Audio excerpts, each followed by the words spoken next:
welcome into another Steelers Afternoon Drive. I'm Zachary Smith, and as you can tell by not hearing his name said in the intro, no Alan Saunders today. December 23rd, considered Festivus. I don't know if this is Alan's way of kind of sticking it to us on December 23rd to celebrate, but we got DB. No need to worry. Derrick Bell joining the show. How we doing, pal? Doing well, man. Yeah, it's hopefully Alan's enjoying some holiday festivities. I am very, very excited that Christmas is almost here. That way my schedule can be a little bit lighter. But yeah, I'm really excited to talk some ball. We got a really nice matchup to gonna preview a little bit too. Steelers Chiefs Christmas Day. I guess this is the nice side of the way the schedule is. You don't have much Mhm. time to dwell on the loss. Like if you Absolutely, are yeah. on the losing side of things, you really can't. You just got to turn around and immediately pick back up. So we got I put out for questions. We got 17 of them. I can tell you right now, we're not gonna be able to get to all those, but we appreciate that, and we'll keep them in the bank to get to as time goes on here because we do have a couple other kind of things boxes to check in terms of news stuff to go over on this episode as well. So let's just dive into it, DB. First and foremost, let's just go over the injury stuff because I think for the first time in like a month, we're kind of encouraged by what we saw in today's injury report. George Pickens, DeShon Elliott, Donte Jackson, Larry Ogunjobi, all listed as full participants at practice today. And then Justin Fields, even a limited participant. And honestly, that's the one that I kind of thought was going to be a longer term. I wouldn't have been surprised if he just ended up on IR and his season was over based off some of the stuff that they were concerned about with that tricky hmm injury to deal with. But anyways, like I said, for the first time in a while, I think that we're pretty encouraged by the injury report here. Sure, looks like there's reinforcements on the way. Yeah, I mean, when I woke up and saw that injury report from my nap, I was pretty encouraged, man. So I mean, it's been kind of gloom and doom over the past couple of weeks, with some of the guys that have unfortunately been sidelined with some injuries, but it seems like they're getting healthy. I wouldn't say like at the right time because I mean, yeah, we would all have loved to have some of these players over the past couple of weeks, Yeah. as I'm sure the team would as well. But with the Chiefs on deck, home, you're still fighting to maintain that AFC North lead in the playoffs, really on deck here starting in a couple of weeks. It's nice to see them at least trending in the right direction from a health perspective. Yeah, absolutely. Because they kind of got hit with the injuries at the wrong time. I mean, Right. honestly, you look at the soft tissue stuff that been dealing with all year. You could say it's been going on, but hmm really, like the one worrisome thing that we talked about all year, right, is what happens to this wide receiver room if they do have to endure a George Pickens injury. And unfortunately, we saw that come to fruition, and it's gone exactly, I think, as we all would have thought it was going to go.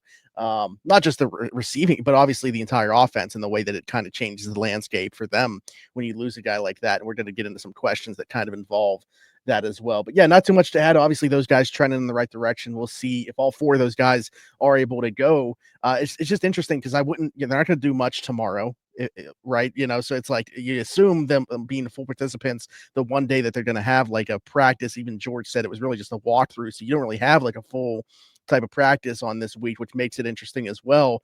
But hmm based off these four guys being full participants, I don't know. I mean, I don't want to get into a guessing game here and then look like idiots, but I would think these four guys are going to give it a shot on Wednesday. Yeah, I would say so too. Especially like you said, full participant like this early in the week. I mean, it's not early in the week for the game being on Wednesday, but I would Mhm. say that those have to be taken as good signs. Now you never know, like especially with the soft tissue stuff. I mean, guys could wake up game day, go through warm ups, and it just isn't meant Yeah. to be. But I would say we could probably assume that most of these guys are going to be able to play. Now, how much are they going to be able to play? Are they going to be able to get through four quarters? I think that was actually a strong Yeah. consideration in terms of like last week with Diontae Jackson, just because of some of the things that he's went through this season. He's been in and out of the lineup, even in the game, even though he hasn't missed a lot of games, he's missed a lot of snaps within games. And I think that played a Mhm.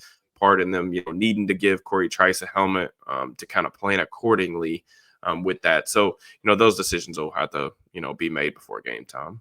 Yeah, and I think that's Jerry Dulac put out. He has one George Pickens that has like one more hurdle or whatever to clear, but they expect him to be able to return. Which I'll be honest. So like going back to when the injury occurred that weekend hmm of the Browns coming here, I had kind of like wrote it. I thought it was just maybe like a little tweak, but he was still going to be able to give it a go against Cleveland.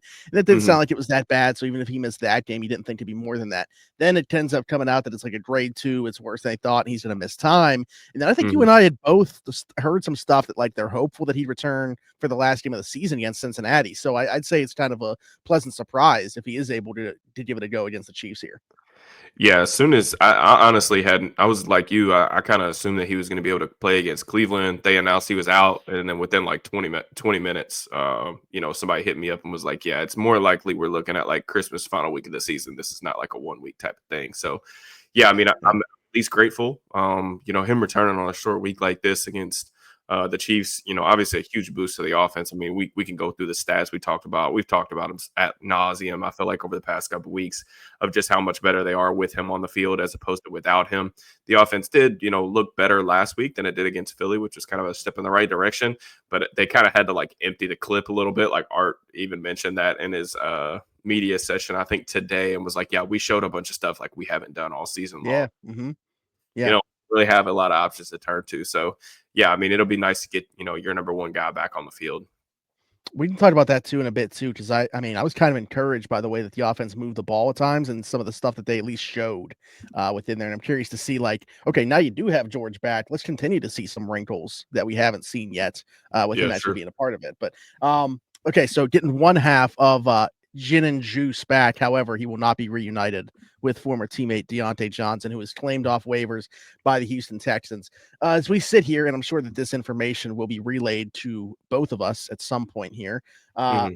I personally, I haven't heard whether the Steelers did put in a claim. I actually would have been surprised if they did. Maybe they did, and he didn't get to them either way. The Houston Texans claiming Diontae Johnson off waivers makes a ton of sense. They'd already lost Stephon Diggs, obviously, to a season-ending injury. And then, man, emotional scene losing Tank Dell this past weekend. And after that happened, I was actually at a Christmas party later on, and I was like, yep, that's where Diontae Johnson's going. They need him. That makes sense. Curious to see how quickly he can get up to speed. Obviously, they also play in 2 days against the Baltimore Ravens. I wouldn't expect him to really factor into that if he even gets a helmet. But it is interesting because we could also, this is a possible matchup for whoever doesn't win the division in the first round of Mhm. the playoffs. So I think makes sense in terms of that. If he's bought in, if he's invested in being there, I think it's a really good fit for CJ Stroud, Bobby Sloak, and what they want to do offensively. What's your take on this? Yeah, I mean, from Houston, their standpoint, they've been just decimated by injuries. You think back to the beginning of the season, they're out. Nico Collins, he comes back pretty much, I think, around that same time as when Diggs goes down. And Mhm. then, Tank Dell, unfortunately, has been, kind of still working himself back into shape. Like he hasn't necessarily looked like the player he was last year for the majority of the season, which is obvious, right? Like he underwent like a serious leg injury. He got shot in the off season, and now he suffers like this, just terrible incident. And Dell's a really fun player to watch. So I really feel for that fan base for him, especially. But as far as like the fit, I mean, yeah, I mean, I think that we can all, agree that Deontay is a guy who definitely knows how to get open. If he's locked in, I think that he will be like an asset to their offense. Houston's offensive line, man, it's just so bad. I mean, Right. it's like But I untenable. think that plays benefit, right? Like a guy that gets open quick, and CJ Yeah, wants to get the ball out quick or has to get the ball out quick. I yeah. think that could be a benefit. It is for sure. I mean, having the weaponry is nice, but I almost feel like, Houston may have kind of skipped a step, if you will, this offseason in terms of like it probably Mhm. sounded like a really good idea on paper. Okay, we want to be in more like 11 personnel stuff. Let's get three dynamic receivers. We think we can make the skill sets work as long as everybody's healthy, which that hasn't been the case.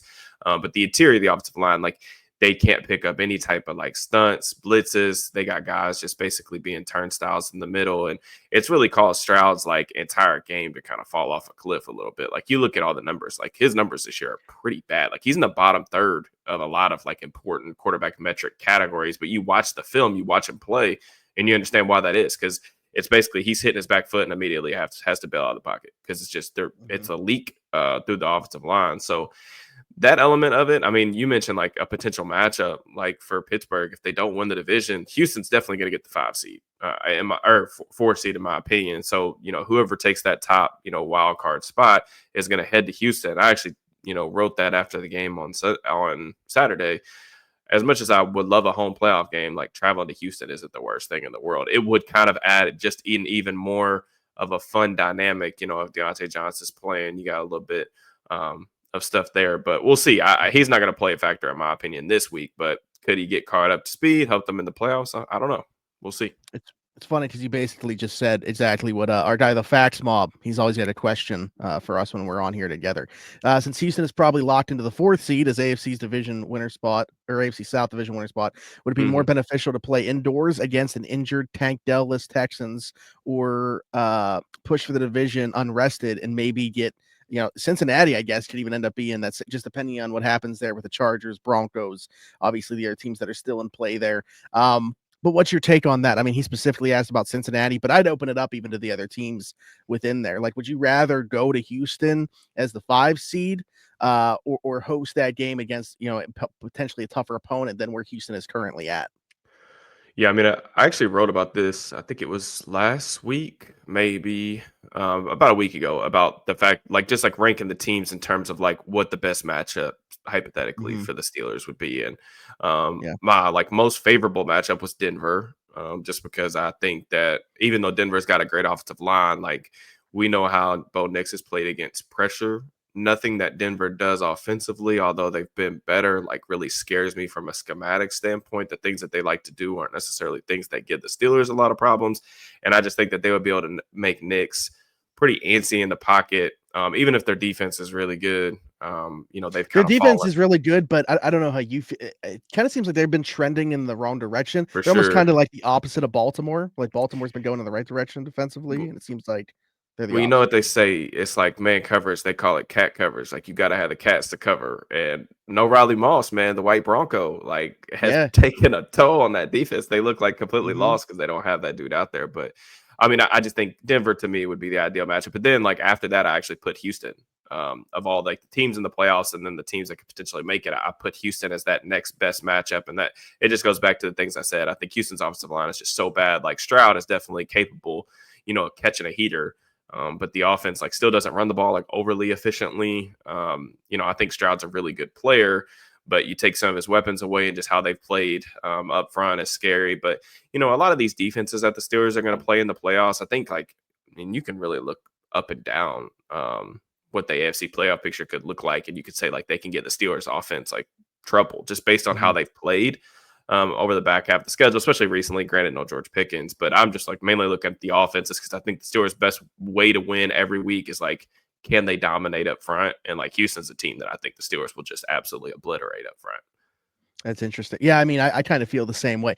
I get this, and it's because I want to be there for a home playoff game, Sure. obviously. So maybe selfishly, like ultimately, I've just been wanting that division title to know that we're hosting Same. a playoff game, to know that I'll be there more than anything else. That has kind of taken precedent for me over even the opponent, and it probably shouldn't be that way, big picture. But that's just honestly, I'll be on like that's legitimately how I felt this entire time. I also was going through something, and I want to mention this real quick, and I don't want to come off as like an apologist over what's happened the last couple of weeks or anything like that. I just wanted to make like I was kind of going through some stuff here, and just like wanted to add some context to the Steelers season and just like give you guys some perspective on what we see going on. And some of this is opinion based as well, because let's start there. I feel like so far, I think we can agree the top 5 quarterbacks in all of football are probably in the AFC, right? Yeah, absolutely. I'd also say that 2 of those top 3 or 4, because I mean, there's 2 that are playing better than Mahomes in the division this season, and Josh Allen. So 2 of the top 3 this season are probably also within the Steelers division. They're going to win at minimum 10 games. I understand that it's frustrating how we've kind of gotten here. They've also played 8 games against teams that are going to make the postseason at the least. If Cincinnati somehow bumps Denver or LA out, then it would go to 9 games against playoff teams. I don't know. I just feel like there's like this. If you had the perception coming into the season that the Steelers were like Super Bowl contenders, legit, like, or front runners, more than just, a playoff team that could win a playoff game, then you probably are disappointed by what you've seen over the last couple of weeks. But if your perception of them was just like they're a good team that's probably a playoff team, I don't know how you're really that disappointed by what you've seen. I think maybe people's minds got skewed a little bit by the way the schedule was set up early and what they did as opposed to what it looks like now. And I don't want to again, become an apologist here, but also Sure. it's not like, things have been clean over the last couple of weeks. Could this game against Baltimore have been different if they would have had George Pickens, if they would have had DeShon Elliott, and everybody's dealing with Hmm. injuries. But I just think there's a lot of context to add to the Steelers season in totality here. I Yep. don't know. I've seen a lot of negative comments lately coming out of this weekend, and I don't get it because in my opinion, this team is exactly where they should be. Yeah, I think it's just one of those things with like expectations, right? It could be really tricky. I think the team kind of raced out to a really good record. They go 10-3, and then they face two teams that are like legitimate like Super Bowl contenders and teams that had those aspirations coming into the season. Whereas I think you can pretty strongly say the Steelers did not, and they got outclassed in those two matchups. And we've already discussed why that potentially happened. They have another chance like in 2 days to kind of get right back at it and show that they kind of belong in that contender status. But I'm kind of like you, man. Like I said pretty much like after the Philly game, the Baltimore game is a little bit different, but after the Philly game, like nothing that happened that day like really surprised me. I just don't think that I've kind of maintained that I think that the Steelers are a good team. Maybe even, I mean, I do think they've actually been a little bit better than I Yeah, anticipated they would be I coming would into agree. the season. It's just, are they a great team? And I think the distinguishing those two classes in the NFL is a really difficult thing to admit sometimes. And I understand from like a fan base perspective, it's like it's really tough to like it's a tough pill to swallow, knowing that there could be like a harder ceiling than you maybe want to like admit with this team. But I also think that they've proven they have a higher floor than a lot of people Mhm. would have admitted before the season too. Like just based on all the things they did, they brought in a new offensive coordinator. They got two quarterbacks that pretty much no one wanted. And all those things, and they've made it work. So I'm kind of in the same boat as you. It's like I understand that like why people would be frustrated, but this is a good team. I'm not convinced they're a great team. So I mean, I think it's really just in the eye of the beholder type thing. I think I've struggled to find the right word for this because I think if everything falls in place, they could be on the cusp of being like a really good or great team. But I think what separates them from being just good as opposed to being a tier above that is the fact that, what happens when they don't have George Pickens? What happens when they Hmm. don't have DeShon Elliott? They weren't set up to be able to endure one of those Yeah, types of injuries. There's a little bit less depth there than like, look at what the Lions are doing, despite the injuries that they've had on the defensive side of the ball. Look at like look at the Vikings with Sam Darnold at quarterback and what they've been able to do this year. You go around the league and there's obviously teams that have endured the same amounts of injuries as the Steelers have. It just seems they're a little bit better set up because of the depth that they have at those spots to be able to take those on than what the Steelers do. So yeah, in a perfect world, if injuries were turned off, I think the Steelers would certainly be one of those teams that could be near that upper echelon. But because I don't think they have the depths at some of those key spots and they've really been tested in those ways, they're probably a tier two or right at the yeah. top, a tier three team. The word I keep going back to, like when I was thinking about it, is like I feel like fragile may be a I word. almost said fragile, but I didn't want it to come off as the same as like Yeah, saying I don't wanna soft. You know what I yeah, mean? Like, and not in a soft way. I just think that the Steelers' model for success offensively feels really fragile, and that's nothing to take away, like, George Pickens, like, has played, like, a top, 12 type receiver this year when he's been on the field, right? Like, especially, like, the highs have been, like, exhilarating, and I think, mhm, when anytime you remove those types of guys from the equation, like, yeah, there's gonna be a negative effect, but I think when you're talking about, like, the great teams, like, you're talking about Detroit and I'm going to exclude like the teams with like superstar quarterbacks because like that really is like what gives you the floor, but also like the incredibly high ceiling is like because like guys like Lamar, guys like Mahomes, like those guys make everybody around them so much better. So you can kind of take little pieces out and those guys will kind of raise everybody else up. Where the Steelers don't really have that um, to their disposal right now. But I think like a mhm, good example would be like a team like Detroit. Like they just pound the heck out of people up front in the trenches. They can run the ball. They can throw the ball. Like they can beat you in multiple different ways. Like up until the past couple of weeks, they had the number one defense in the NFL with a myriad of different injuries. So it's just being able to win in multiple different ways. And the Steelers don't really yeah, necessarily have that. And that's kind of what I've kind of came back to or settled on over the past couple of weeks is like you remove one of those players who I think has had a really great season. You remove him and it's like, what do you got? And it's kind of been like, well, there's just not mhm. much behind this curtain, so that you can really depend on consistently. Right. Yeah, no, that's really well put. And again, that probably is the right word to use. I wanted to make sure that we were differentiating between how fragile it is Sure. because if one thing goes wrong, as opposed to calling them soft, You because I know don't think that you that's know the what's case. you know what, like, bothers me, though, a little bit, and this is kinda maybe some stuff that you've seen on social media, and I haven't been spending as much time on social media on purpose, over the past couple weeks just because I think, like, sports discourse on Twitter especially is just it's awful right now. Like, it really is. I It's think so honestly, annoying.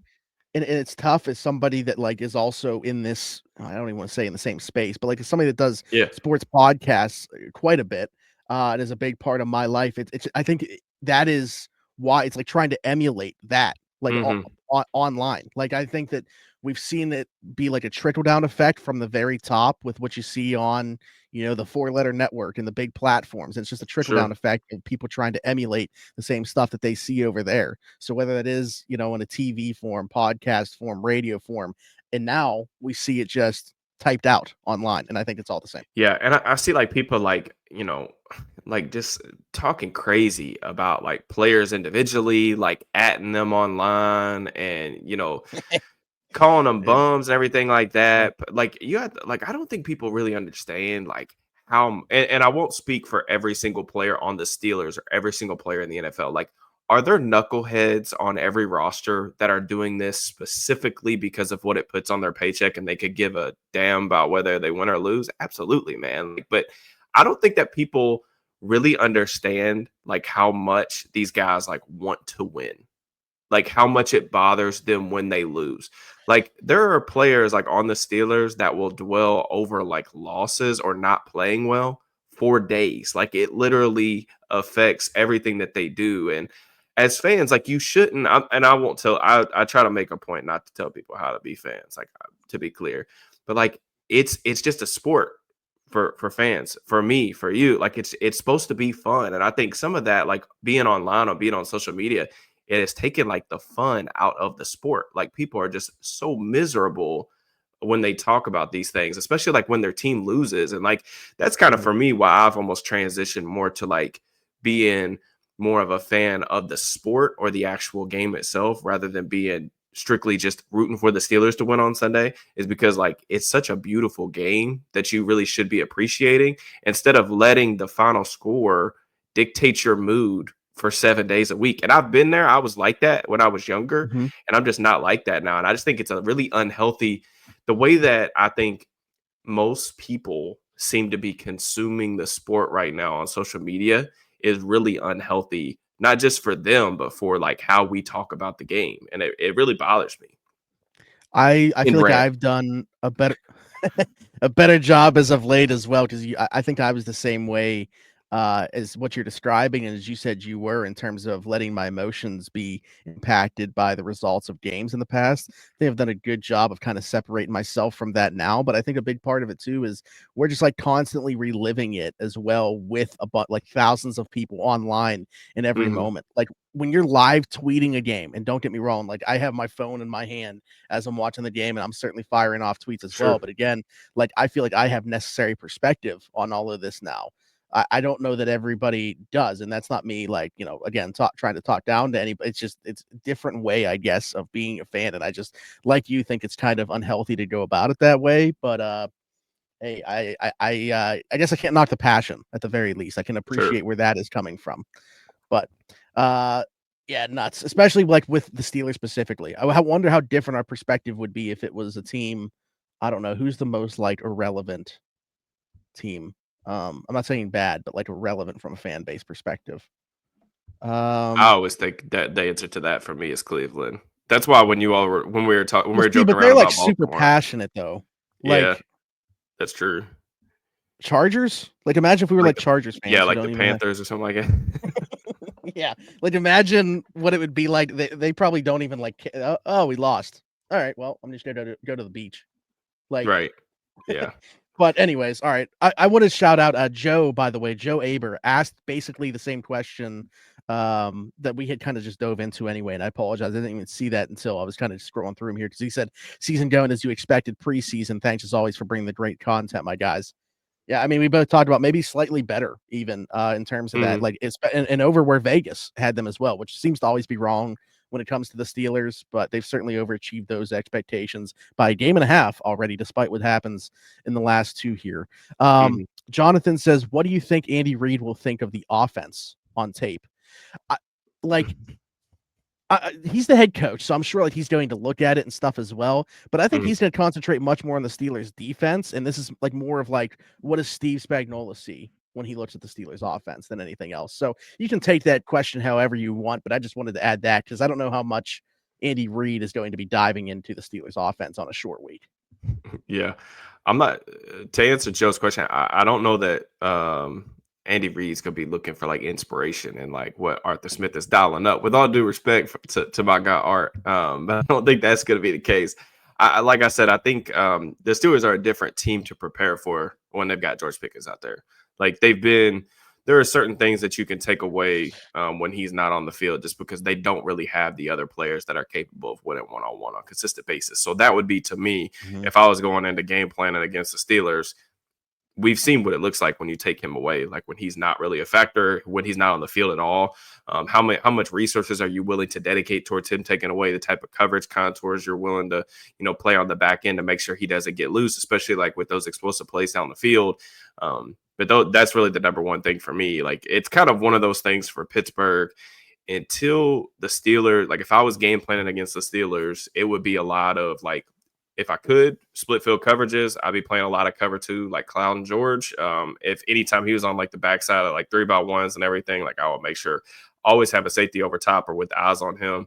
And then I'd be trying to make them run the ball. And until they really prove to me that they can run the ball, I'm not really going to take them all that seriously. So that's really been like the case for the Steelers offense. Like when they went up against like good defenses this year, it's like really, it's heavily relying on George kind of getting loose. So, hopefully he's good, especially with the hamstring, because they're going to need him to play, especially against this Chiefs defense, who hasn't quite been as good as they were last year.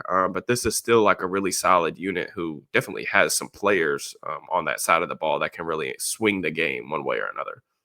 Dude, I mean, it obviously starts up front with Chris Jones, and we got to see what even is going on with him. Like, he's not practicing right now. Yep. I'd be kind of surprised, honestly, if he goes.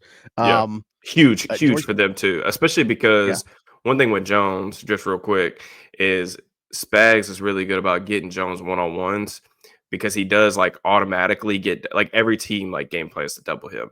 But what Spags does that I think is really unique, and it also speaks to Jones's skill set, is whoever the weakest offensive lineman is in the eyes of the coaching staff or the eyes of Chris Jones, that is where Chris Jones lines up on third downs. So that's just one of the things that I think is super simple from a coaching perspective that he does better than anything else, is get his guys one-on-one on the worst linemen and those gotta have it moments. And like Jones's ability to rush outside, rush inside is really unique because it's like almost like you're just picking on, the redheaded stepchild. Like, we think this dude sucks. He's lining up on this guy. So but yeah, go ahead. What you're saying?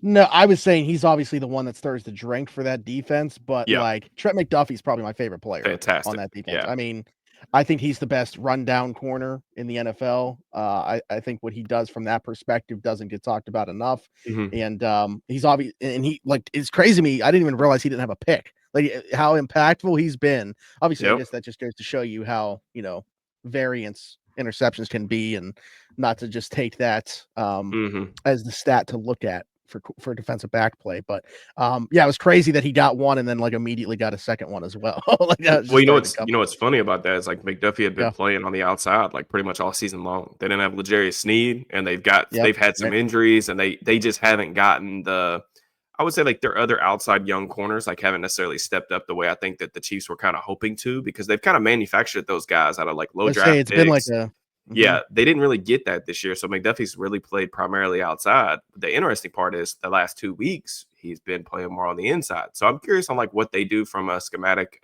perspective. Is do they shift him outside with George, playing back, and like, that he's primarily going to be aligned on the boundary, and what they do with that. And, that is a luxury, like you said, not to judge cornerbacks just by the amount of interceptions that they get. But I also think having these types of guys who can play inside, play outside, also defend the run, come up and tackle, those are like the really premier players that kind of change the entire complexion of your defense. And I think McDuffie really fits that regard. He's another guy who is like even better.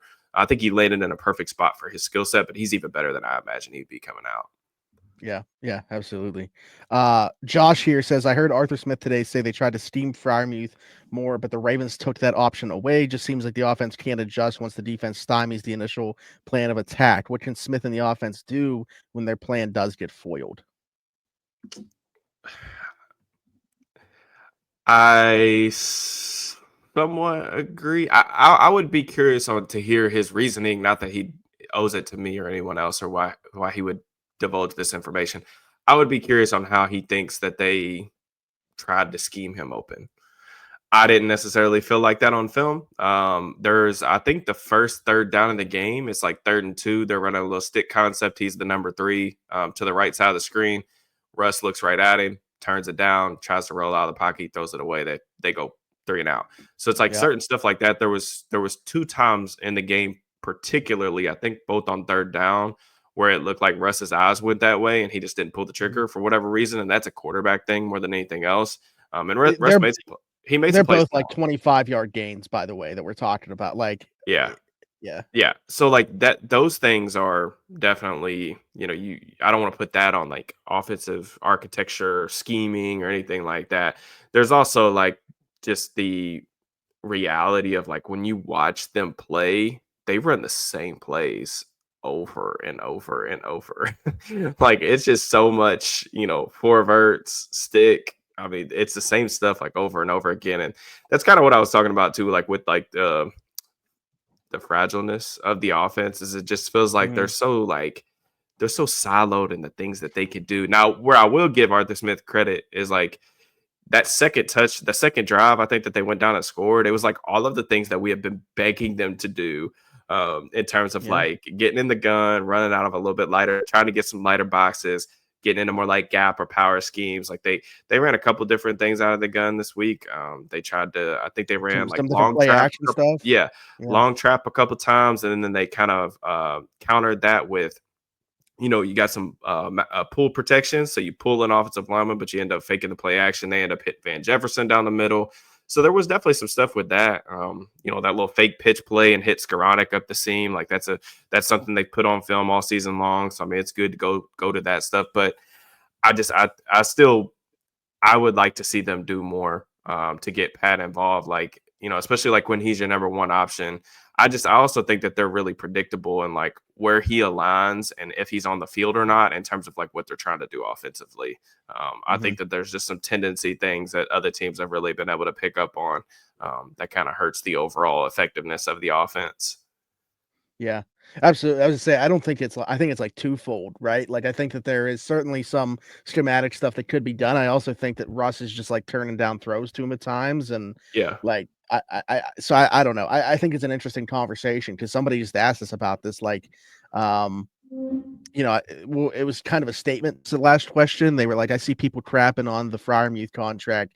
I actually think he's been pretty good, like isolated play, but the numbers that don't necessarily bear out to whatever $12.5 million, whatever it was, tight end, and they wanted our thoughts on it. I mean, it's interesting. Allen has a different perspective anyway. Like his feeling is like once a guy gets paid, that's what his market was, and that's the end of that. But like I understand where this question was coming from. It is interesting because I feel like there is so much meat that's being left on the bone every time that I watch them back from him specifically. Yeah, I mean, like we talked about, I think that there's just more to his game than just having him run like, chip release as an outlet or, running a bunch of like out routes in the 5-yard area. I would like to see them try to get him the ball vertically the ball down the field. And even like the best plays that he's had this season that have been farther down the field have been really like out of structure kind of ad libs where him and Russ have made some kind of magic happen outside the first reaction of the play, which is good. Like you want your tight end and your quarterback to have that type of chemistry. It's just, I would like to see like more like in structure stuff designed for him. And I understand that there are some limitations. Like Russ has always been that really specific type of quarterback. He likes what he likes. He's going to attack the areas of the field that he's comfortable with. And he's great at what he does well, right? And there's just some things that he will not do for better or worse. And I think that's kind of hurt Freiermuth's production a little bit. The only thing I will come back to in terms of like, I'm not here to argue like for people's contracts or whatever else. I think some of that I feel like is people just don't like paying anybody. Like this is kind of the conversation I got into like over the summer so many different times is like, can't give up draft picks. You can't pay anybody on offense. And it's just like, it's so stupid to me. But I would just like to add that, we talk a lot about like EPA, so expected points added or whatever among tight ends this season. Pat Freiermuth has 30 expected points added. That's actually 5th among tight ends in the NFL. He's behind George Kittle, Trey McBride, Jonnu Smith, Mark Andrews. And like, this is a guy, like, you look at the amount of targets that some of those like top earners have gotten to get to that figure. George Kittle's got 74 targets. Trey McBride somehow has 119. Had no idea he was having like that type of volume per season. Jonnu Smith, 90 targets. So it's like, could they be using him more and trying to get him more involved in the offense? Like, absolutely. I think that there's definitely some meat left on the bone. But I don't necessarily look at it and say like, oh, he's struggling to like separate versus man coverage. I mean, there have been very few matchups that he's had this season where I've honestly looked at it and said like, yeah, he's just getting clamped up. Like, I just don't think that that's really what the film shows. Yeah. Also, I don't know, ESPN Open Score. I don't know how many people like to, take that in consideration if that's something that you look at.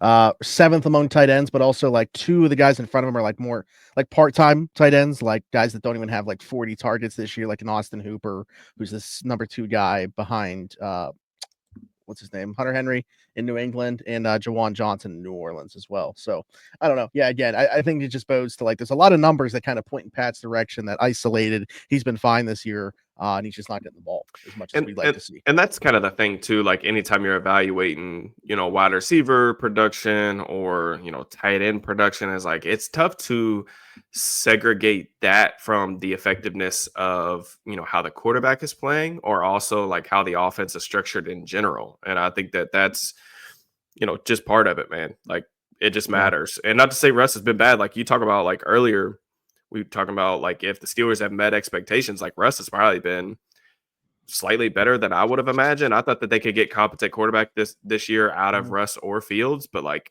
I think Russ has been better than that even. I think that the marriage and how they've made this thing work with him and Arthur Smith to at least construct a competent offense has actually been a pretty good revelation. Right. So I don't want to sit here and say like Russ is just terrible and like he's the complete reason why Pat's not producing. I just don't think for one reason or another it's kind of felt as seamless as maybe we would have hoped.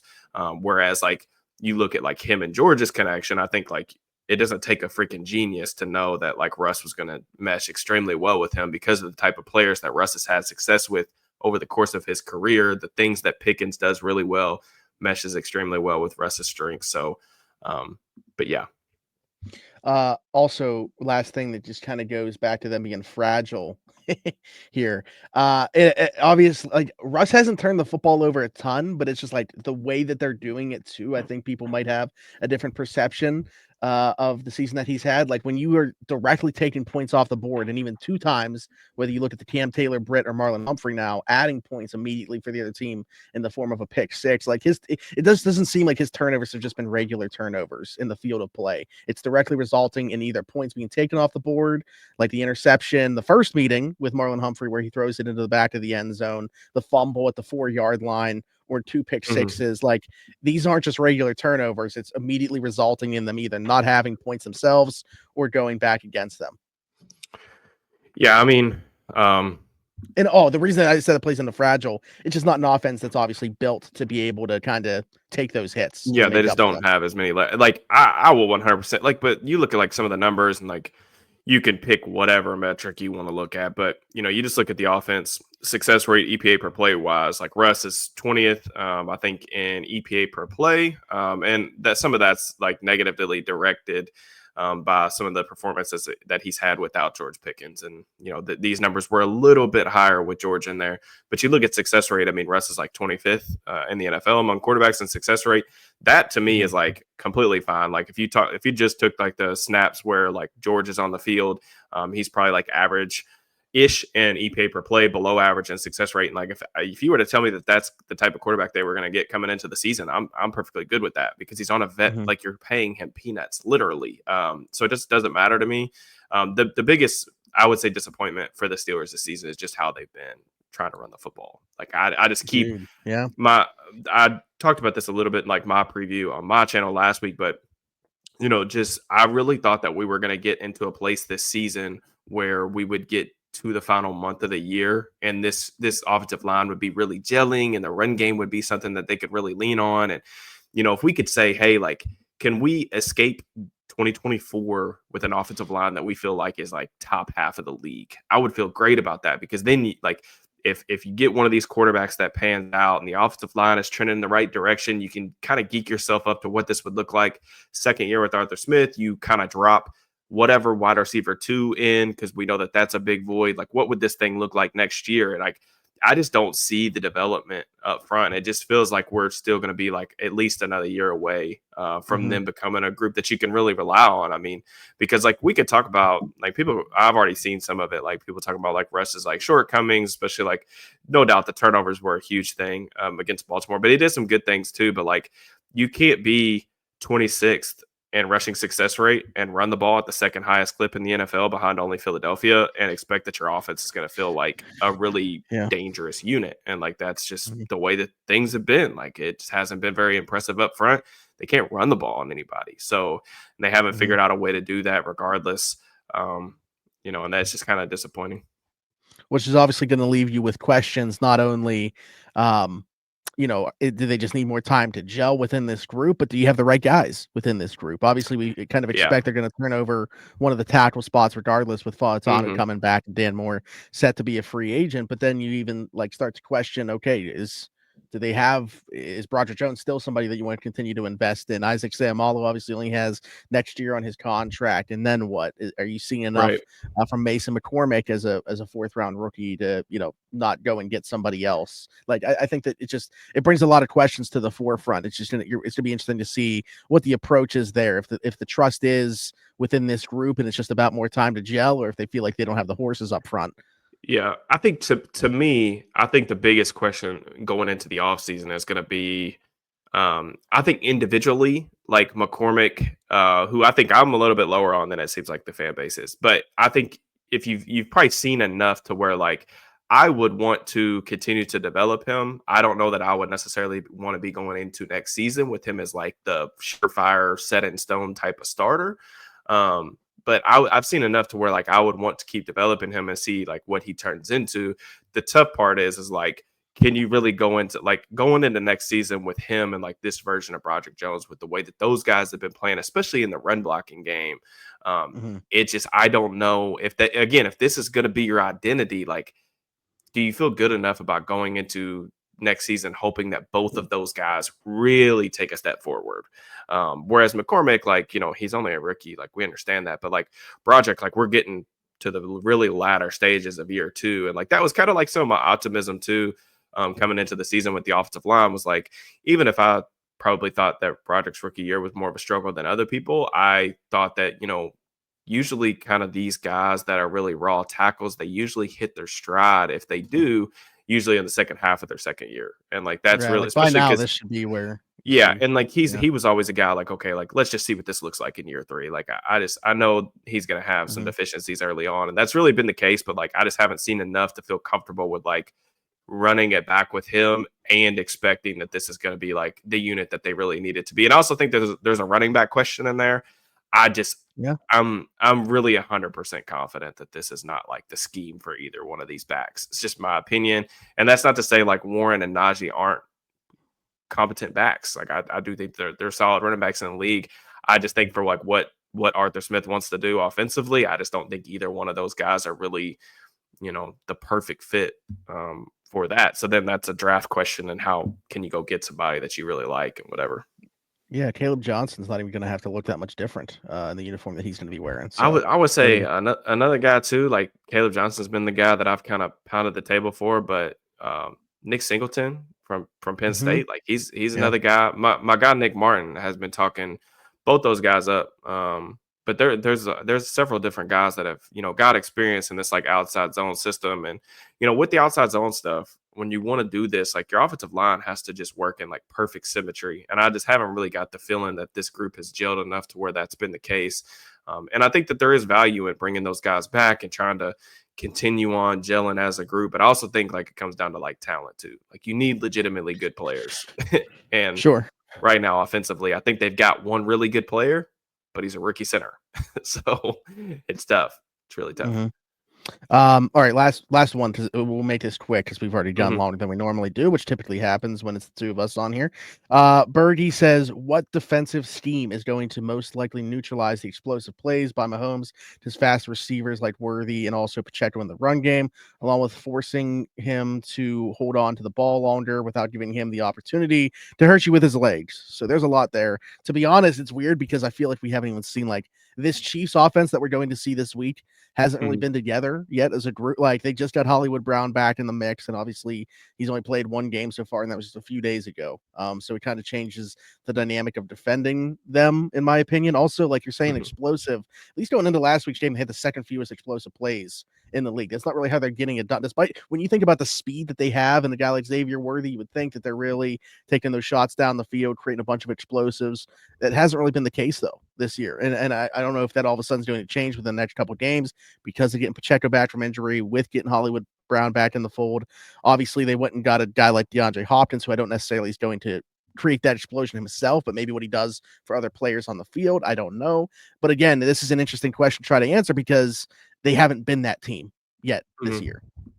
Yeah, I think specifically with Mahomes, I mean, he's only averaging, let me see what the number is, 6.5 air yards per attempt.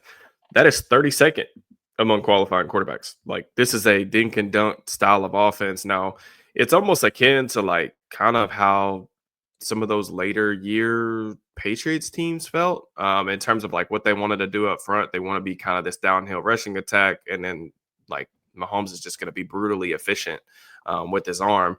Now the difference is there obviously is like Mahomes the scrambling around and like his ability to hold the ball, throw from condensed pockets, the second reaction stuff.